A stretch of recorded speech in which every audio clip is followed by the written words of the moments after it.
Hi, sixth grade. Welcome to session 3. Tonight, our big question is, who are we? And we're going to be exploring that first C of our 5 C's, creation. And with creation, we've got a big idea to know that God is our creator and that God created us good. So last week we learned that the Bible tells us these amazing stories of God's love for creation and specifically God's love for each one of us. We also learned that the Bible is actually made up of lots of books. Now, I have a question for you. How do you think most people see the Bible? I've got a couple options. Number one, as a fairy tale, like fables that contain some wise principles or learnings or teachings? Or do most people see it as number 2, this instruction manual that has life principles and wisdoms and teaching, and you can just have a problem and look right up and God will tell you exactly what to do? Or number 3, a history book, like a literal recording of events describing God's laws and how God rescued humans? Or could it be something else? Take a few minutes and think about how you think most people see the Bible.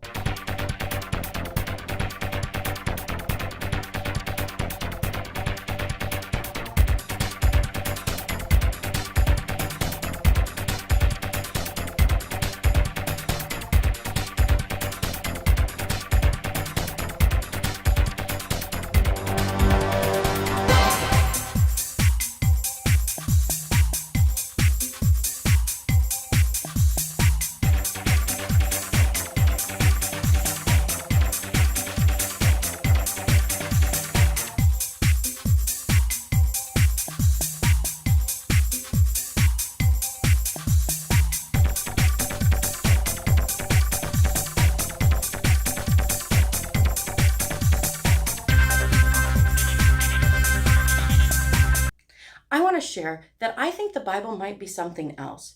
It's a little bit of all those things, the fables, the instruction manual, the history, but I like to think of it as a sacred story. That it's these accounts of ancient people's experiences and beliefs about God. Like this bigger than life, epic story told around a campfire. You see, the Bible is the sacred story revealing these deep truths about us. Each session, we're going to gather around the fire. I hope you have a candle in your bin and you can get it out and light it so that you know that this is the time that we are sharing some of these sacred stories. Now, the Bible, having it be a story doesn't mean that this is the only way to look at the Bible. When we think about Jesus's parables, they definitely are stories that tell us truths.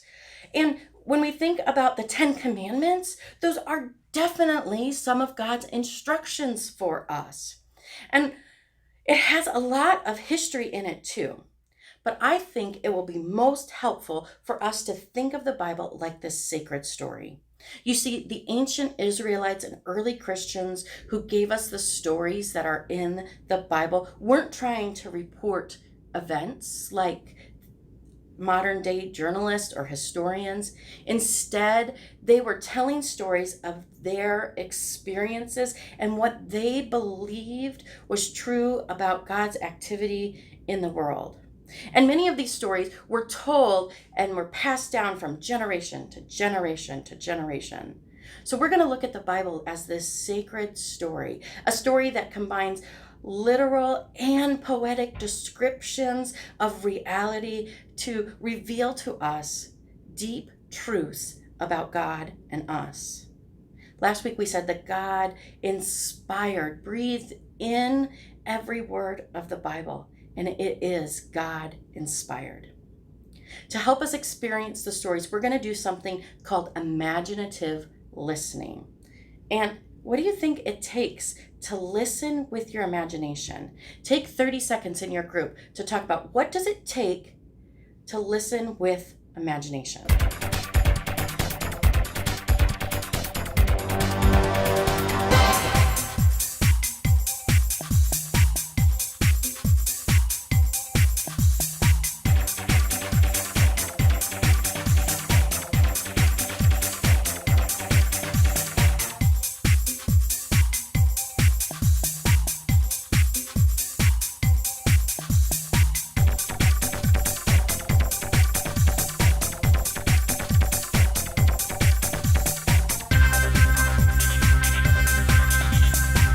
When I think of imaginative listening, I think it's like seeing the story play out in my mind like a movie. It's listening carefully and sensing what's going on and wondering, what would it have been like if I were part of this story? Now, listening with your imagination isn't easy. It takes concentrations. So you'll need to find a way to help you focus. That could mean closing your eyes and seeing it, play it in your head, stay awake.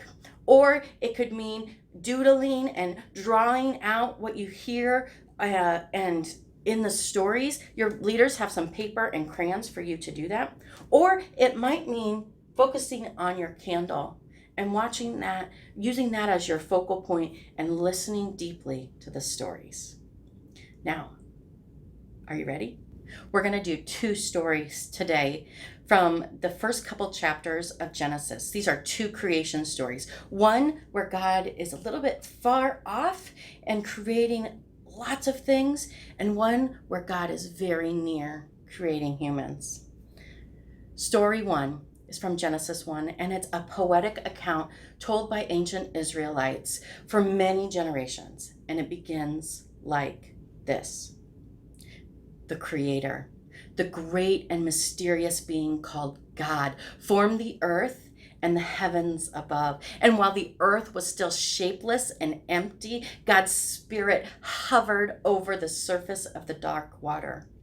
And then God spoke, and order was given to chaos, and creation began to take shape.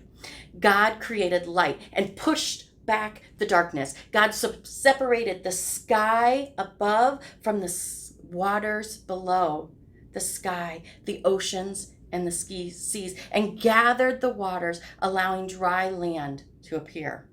Then God made plants and flowers and trees grow with all the seeds in them so that they could reproduce themselves. And God created the sun and the moon and the stars, setting the days and the months and the seasons into motion. God formed all kinds of creatures. First, the fish that swim in the sea, and then the birds that fly in the air, and all the wild animals that run, and all those creepy, crawly things that crawl across the land. God looked out over all of creation and said, "This is good." And then God created another kind of creature. A creature that reflected God's own image, humans. God created both men and women to reflect God's image. And God blessed the humans and said to them, "Continue my creative work. Start a family. Take care of all the living things." Looking at this wonderful creation, God said, "This is very good." And then God rested and set aside a day each week for humans to rest and enjoy being with God. Scene 2, it comes from Genesis 2 and gives us that closer view of the creation of humans. It begins like this.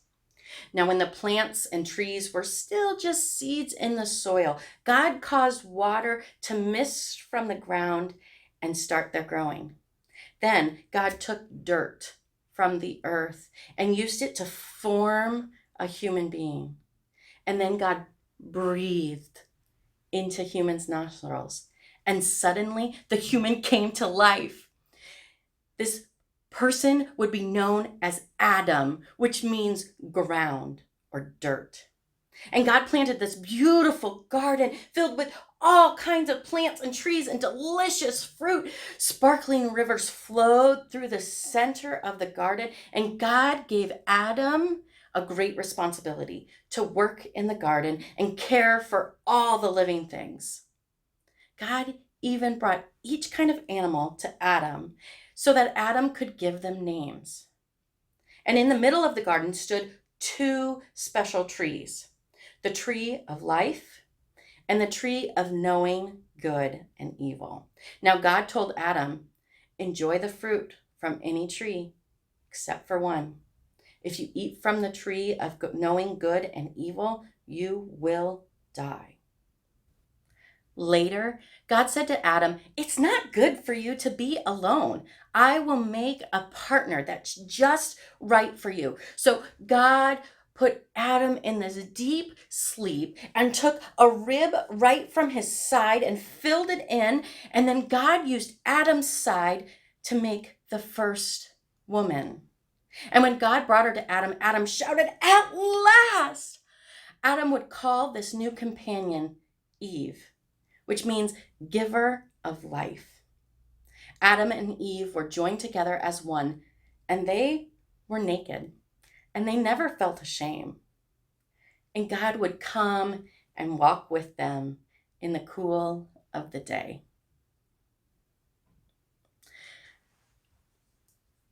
Those are two amazing stories. And you see, we see in that first one that order that God created everything so perfectly and that God claimed everything good. If you have time in your class or later, I want you to Google this word, Enuma Elish. It was another creation story from people that were near where the Israelites lived, but in their creation story, which sounds very similar to the one in the Bible, God did not make humans good. They were like playthings. And so you see, the Israelites in their story were trying to tell us something so important, that God created us good, very good. Not because God wanted something to be God's servant. It's a very big difference.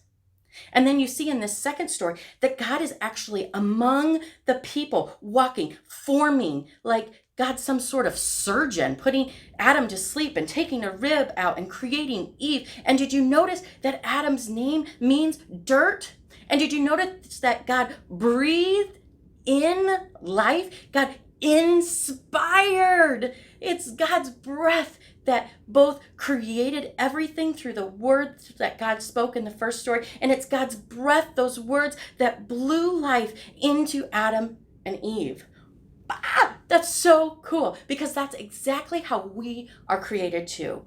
God inspires us. God breathes life into us, and we are created good. I'll see you next week.